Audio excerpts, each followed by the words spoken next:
నమస్తే. నా పేరు Swapnika Valmiki. Welcome to BRK health. ఈ మధ్య కాలంలో మోకాళ్ళ నొప్పులతో చాలామంది బాధపడుతూ ఉన్నారు. చిన్న వయసులో కూడా మోకాళ్ళ నొప్పులొచ్చి, ఆ గుజ్జనేది అరిగిపోయిన తర్వాత చాలా ట్రీట్మెంట్స్ తీసుకున్నా గూడా నడవలేని పరిస్థితిలో చాలామందున్నారు. అయితే మోకాళ్ళ నొప్పులకు గూడా ఆయుర్వేదంలో అలాగే పంచగవ్యలో మంచి ట్రీట్మెంట్స్ ఉన్నాయని ఇప్పుడు మనకు దానికి సంబంధించిన అంటే ఎలాంటి ట్రీట్మెంట్స్ ఉన్నాయి మోకాళ్ళకి సంబంధించి, ఏ ఏ ట్రీట్మెంట్స్ అనేది పంచగవ్యలో ఉంటాయి, వీటన్నింటి గురించి ఇప్పుడు మనం తెలుసుకుందాం. ఇదే టాపిక్‌కి సంబంధించి డాక్టర్ ఆనంద్ కుమార్ గారున్నారు. పంచగవ్య ఎండి, అలాగే గవ్య సిద్ధ, పంచగవ్య వైద్యపుత్ర, అలాగే పంచ వైద్యకు సంబంధించి సేవా ప్రపూర్ణ కూడా, పంచగవ్య భూషణ్ కూడా. ఇన్ని బిరుదులు తీసుకున్న అతను తీసుకొచ్చాను. కాబట్టి పంచగవ్య గురించి సంపూర్ణంగా మనం ఇప్పుడు తెలుసుకుందాం. నమస్తే సార్. ఓం నమస్తే జీ, వందే గోమాత్రం. నమస్తే. ఫస్ట్ ఆఫ్ ఆల్ మోకాళ్ళకి సంబంధించి అసలు ఏ ఏజ్‌లో అంటే అంతా హెల్తీగా ఉంటారు అనుకుంటే, మోకాళ్ళకి సంబంధించి ఏ వయసులో వాళ్ళకి మోకాళ్ళ నొప్పులు వచ్చే అవకాశం ఉంటుందంటారు? మొట్టమొదటిగా అయితే పంచగవ్య అంటే ఫస్ట్ చెప్తాను. యాహ్! ఆవు యొక్క పంచగవ్యాలను మేము యూజ్ చేసి ట్రీట్మెంట్‌కి మూలికల ద్వారా క్యూర్ చేస్తాము. పంచగవ్యాలు అనేసి అంటే ఆవు పాలు, పెరుగు, నెయ్యి, పేడ, గోమూత్రము, గోమయము, ఇలా 5 రకాల పంచగవ్యాలతోని మేము ట్రీట్మెంట్ చేస్తాము. దీనికి అనుసంధానంగా ప్రకృతిలో దొరికే న్యాచురల్ మూలికలు ఏవైతే ఉన్నాయో వీటిని కూడా యూజ్ చేస్తాము. అయితే ఇక్కడొచ్చేసి మనము మోకాళ్ళ గురించి మాట్లాడుతున్నాము. అయితే ఇక్కడ మన జీవిత చక్రాన్ని మనం ఒకవేళ చూసుకుంటే 4 విభాగాలుగా చేసుకోవచ్చు. ఒకటి బాల్యము, హ్మ్. తర్వాత యవ్వనము, తర్వాత ఆహ్, ఆహ్, దాంపత్య మధ్య జీవితం, యెస్. మధ్య వయసులో హ్మ్. వాళ్ళకొస్తది. అవును. తర్వాత వచ్చి ముసలి వారికొస్తది. హ్మ్. అయితే ప్రతి ఏజ్ వాళ్ళకి ఇమ్యూనిటీ శక్తి అనేది వేరువేరుగా ఉంటుంది. అయితే అవును. ఫస్ట్ మనం ఆ ఇమ్యూనిటీ శక్తి ఏందో మనం హ్మ్. తెలుసుకుందాం. బాల్యావస్థలో ఏమవుతుందనేసి అంటే కణ విభజన జరిగి శరీరము తనను తాను ఇంప్రూవ్ చేసుకుంటూ పెరగడానికి బాగా దోహదపడతా ఉంటుంది. ఓకే. ఈ సమయం లోపల శరీరానికి ఎటువంటి రకమైనటువంటి ఇబ్బందులొచ్చినా, ఏం చేసినా శరీరం తనను తాను క్యూర్ చేసుకుంటూ హ్మ్. ముందుకెళ్ళిపోతా ఉంటుందన్నట్టు. ఓకే.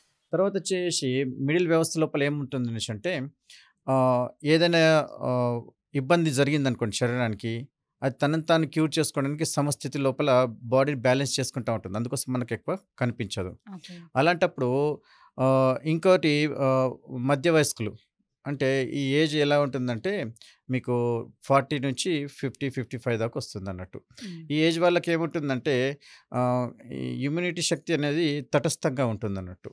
అటు హ్మ్. తగ్గదు, అటు పెరగదు. యాహ్! కానీ తటస్థంగా ఉంటుంది. ఈ టైం వాళ్ళకే ఆహ్, కణ విభజన అనేది మధ్యస్థంగా ఉంటుంది. అండ్ రోగాలనేటివి వస్తాయి కానీ నిలకడగానే ఉంటాయన్నట్టు. హ్మ్. తగ్గడం, చేయడం అనేది, హెచ్చులు తగ్గులనేది మనం యెస్. ఎక్కువ చూడలేకపోతా ఉంటాం. అవును. ఎందుకంటే సరి అయినటువంటి నియమ నిబంధనలు ఉంటాయి. హ్మ్. ఇక తర్వాతొచ్చేసి శరీరము ఆహ్, ఆహ్, ఆహ్, ఏజ్ పెరుగుతా ఉంటుంది. శరీరం లోపల ఉన్న ఇమ్యూనిటీ పవర్ అనేది తగ్గుతా పోతా ఉంటుంది. యెస్. అయితే ఇక్కడ ఏందంటే కణ విభజన జరిగిన తర్వాత కణాలు డిస్ట్రక్షన్ అవుతా ఉంటాయి కదా! అది మళ్ళీ రీబోర్న్ కావు. హ్మ్. అలాంటప్పుడు శరీరం అనేది వృద్ధాప్యానికి వెళ్ళిపోతా ఉంటుంది. అవును. అలాంటి స్థితి లోపల శరీరం లోపల జరిగే మార్పులన్నట్టు. అయితే ఇక్కడ చిన్న పిల్లల లోపల ఎంత ఉరికినా, ఎంత పరిగెత్తినా గానీ ఎలా ఉంటుందంటే వాళ్ళు పరిగెడతా ఉంటారు. హ్మ్. పడతారు. మళ్ళీ దెబ్బ తగిలిందనేసి అంటే మళ్ళీ వితిన్ 1-2 డేస్ లోపల క్యూర్ అయిపోతారు. అవును. ఇది వాళ్ళ లోపల జరిగే విపరీతమైనటువంటి ఇమ్యూనిటీ శక్తి అన్నట్టు హ్మ్. మార్పు. యవ్వనం వయసులో కూడా అంతే ఉంటుంది. ఎందుకంటే వీళ్ళ దాని లోపల పిత్తం ఎక్కువుంటుంది. ఓకే. బాల్య వ్యవస్థ లోపలేమో కఫం ఎక్కువుంటుంది. దీని లోపలేమో పిత్తం ఉంటుంది. అయితే మధ్య వయస్కులొచ్చేసరికి శరీరము పిల్లలు కనడానికి, దాంపత్య జీవనానికి, అవును. సుఖ జీవనం కోసం ముందుకెళ్ళిపోతా ఉంటాము. హ్మ్. ఈ వ్యవస్థ లోపల ఏందనేసంటే శరీరము ఇంకో జీవిని తీసుకురావడానికి రెడీగా ఉంటుందన్నట్టు. యెస్. ఈ వ్యవస్థ లోపల అద్భుతంగానే ఉంటుంది. హ్మ్. అయితే ఇక్కడ కూడా జీవన ప్రమాణాలు మనము ఎలా ఉండాలి, ఏం చేయాలి, నిత్య జీవితంలో ఎలా ఉండాలన్నది తెలుసుకోవాలి. ఓకే. ఇకొచ్చేసి మనం మాట్లాడేది ఎక్కడొస్తుందనేసంటే ముందు కాలం లోపల ఒక ముసలితనం వచ్చిన తర్వాతనే మోకాళ్ళ నొప్పులొస్తాయనేసి అనుకునేవాళ్ళం. అవును. ఎందుకంటే ఇమ్యూనిటీ తగ్గింది. ఇప్పుడు మనం అవును. చెప్పిన దాన్ని బట్టి యెస్. మీకు అర్థమైపోతది. హ్మ్. ఇది చెప్పినవి ఎందుకంటే దీనికోసమే. యెస్. ఎప్పుడైతే ఇమ్యూనిటీ పవర్ తగ్గిపోతుందో ఆటోమేటిక్‌లీ శరీరం లోపల పటుత్వం అనేది కోల్పోతా ఉంటుంది. హ్మ్. అలా పటుత్వం కోల్పోయినప్పుడు ముందు కాలం లోపల 100లో ఒక 10% మందికి వచ్చేది. అది కూడా ఏజ్ ఎప్పుడు 70, 80 ఇయర్స్ లోపల అప్పుడు. తర్వాత 70 లోపల నుంచి మీకు కళ్ళు తగ్గడము, కనిపియకపోవడము, చెవులు వినిపియకపోవడం ఇలాంటి కొంచెం కొంచెం బాధలు వచ్చేటియి. అవును. ఇది న్యాచురల్‌గా యెస్. జరిగేటిదన్నట్టు. ఇప్పుడు దానికి విరుద్ధంగా ఏమవుతుందనేసంటే ఆహారంలో అలవాట్లలో మార్పు. హ్మ్. ఆహారం అలవాట్లలో ఒకటి మార్పు. తర్వాత లైఫ్ స్టైల్ లోపల మార్పు. యెస్. దీనివల్ల ఏమైపోతుందంటే టోటల్లీ శరీరం మొత్తం పాడైపోతుంది. ఎప్పుడైతే శరీరము తనను తాను క్యూర్ చేసుకునే ఏదైతే ఇమ్యూనిటీ పవర్ ఉండదో హ్మ్. అప్పుడు శరీరం ఇబ్బంది పడుతుందన్నట్టు. అవును. ఇప్పుడు ఇక్కడ జరిగేదేంటిదంటే ఇంకో వ్యవస్థ ఏంటిదంటే ఆహ్, ఏజ్ పరంగా వచ్చేస్తే మొక్కల నొప్పులు అవిటిని మనము జస్ట్ సర్దుబాట్లు చేసుకోవచ్చు. ఓకే. ఏజ్ పరంగా కాకుండా ఏమవుతుందంటే శరీరం యొక్క నాభి స్థానం జరిగిపోయినప్పుడు కాళ్ళు కింద మీద అయిపోతాయి. ఓకే. ఇప్పుడు ఈ కాలంలో జరిగేట్లో. ఓహ్! ఎప్పుడైతే నాభి స్థానం జరిగిపోతుందో అప్పుడు తెలియకుండానే కాళ్ళు కింద మీదకి అవుతాయి అన్నట్టు. సమస్థితిలో ఓకే. లేకుండా కొంచెం కింద మీద అవుతది. హ్మ్. అప్పుడు కింద మీదకి జరిగిపోయినప్పుడు ఏమవుతుంది అనేసంటే మోకాళ్ళ పైన ఇంకో మోకాలు ఎక్కువ ప్రెషర్ తీసుకొస్తుందన్నట్టు. హ్మ్. హ్మ్. అంటే నడక లోపల చిన్నగా పెద్దగా ఉంటుంది కదా! అవును. దాంతో అవును. ప్రెషర్ ఎక్కువొస్తుంది. అప్పుడు హ్మ్. మోకాలు నొప్పి ఉంటుంది.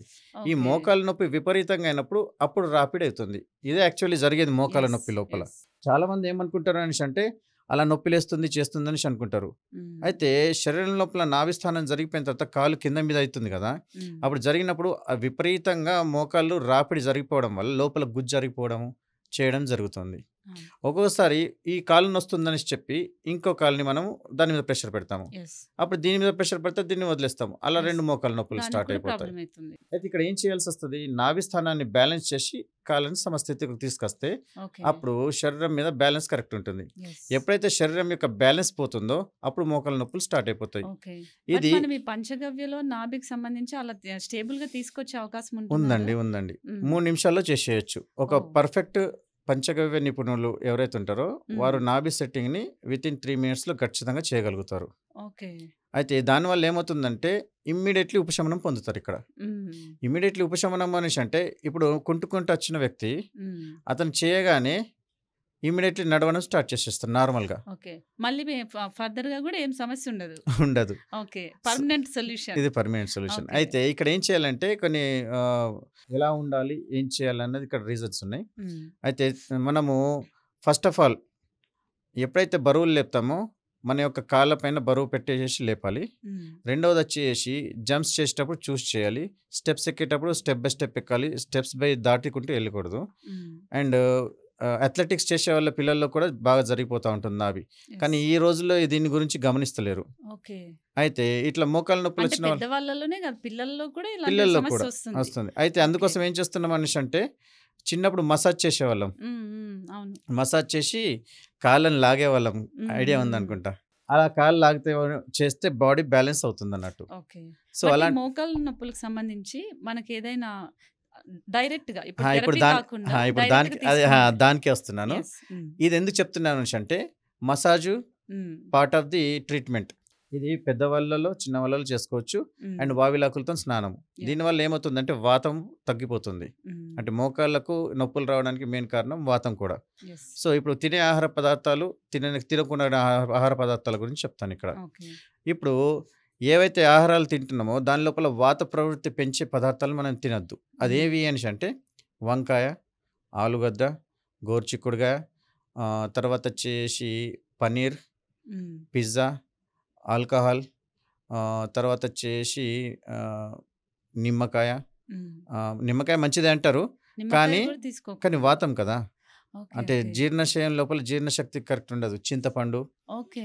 ఆ! కానీ కొంతమంది నిమ్మకాయ తీసుకుంటే డైజెషన్ అవుతుంది అంటూ ఉంటారు. అది కొందరిలో.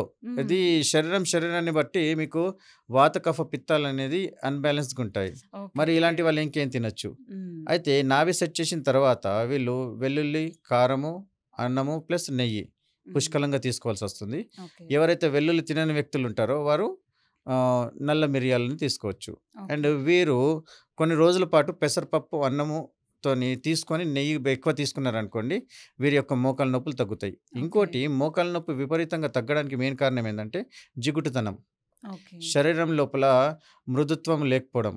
అంటే చిక్కదనం లేకపోవడం. యెస్. మరి ఇది దేంట్లో ఉంటది అనేసంటే నేచురల్‌గా దొరికే ఆవు నెయ్యిలో అంటే దేశవాళీ ఆవు నెయ్యి లోపల ఈ గుణం ఉంటుంది. హ్మ్. తర్వాతొచ్చేసి గానుగ నూనెలు. ఓకే. ఏదైతే వేడి చేసి చల్లార్చిన నూనెను మళ్ళీ మీరు వాడారనుకోండి, మోకాళ్ళ నొప్పులు, కీళ్ళ నొప్పులు అద్భుతంగా వస్తాయి. ఓకే. ఇక అవి తగ్గవు. ఓకే. ఇంకోటి ఇంకేవి అన్ని ట్రీట్‌మెంట్స్ రోగాలకు అవసరం కారణం. లేదు. అవసరం లేదు. ఓకే. అదెక్కువ రోగం అన్నట్టు. అయితే హ్మ్. మరి ఏది మరి మంచిది అనేసంటే ఆహ్, గానుగ నూనె చాలా అద్భుతంగా ఉంటుందండి. హ్మ్. దాన్ని మీరు నేచురల్‌గా వాడుకోవచ్చు. అయితే ఈ తెలంగాణ, ఆంధ్ర ప్రాంతానికి ఆహ్, నువ్వులు, కుసుమలు, యెస్. పల్లీలు ఈ 3 హ్మ్. వాడుకోవచ్చు.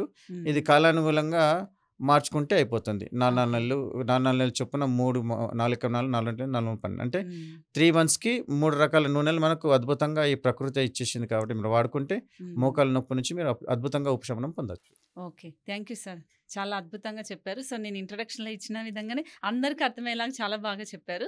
సో, చూసారు గదండీ! సో, మోకాళ్ళ నొప్పులు ఎవరికైనా ఉంటే చిన్నవాళ్ళకి కూడా ఈ మధ్య నాడీ వ్యవస్థ అనేది వాళ్ళకి సరిగ్గా లేకపోవడం వల్ల మోకాళ్ళ నొప్పులొస్తాయని అంటూ ఉన్నారు. కాబట్టి ఇప్పుడు ఆనంద్ గారు చెప్పినవన్నీ కూడా పాటించండి. అలాగే ఆహారం, మీ లైఫ్ స్టైల్ గూడా మార్చుకుంటే సో, ఎలాంటి మోకాళ్ళ నొప్పులు రావు అనేది గూడా క్లియర్‌గా ఇప్పుడైతే మనకు సార్ చెప్తూ ఉన్నారు. కాబట్టి ఖచ్చితంగా పాటించండి. చూస్తూనే ఉండండి బీఆర్‌కే న్యూస్.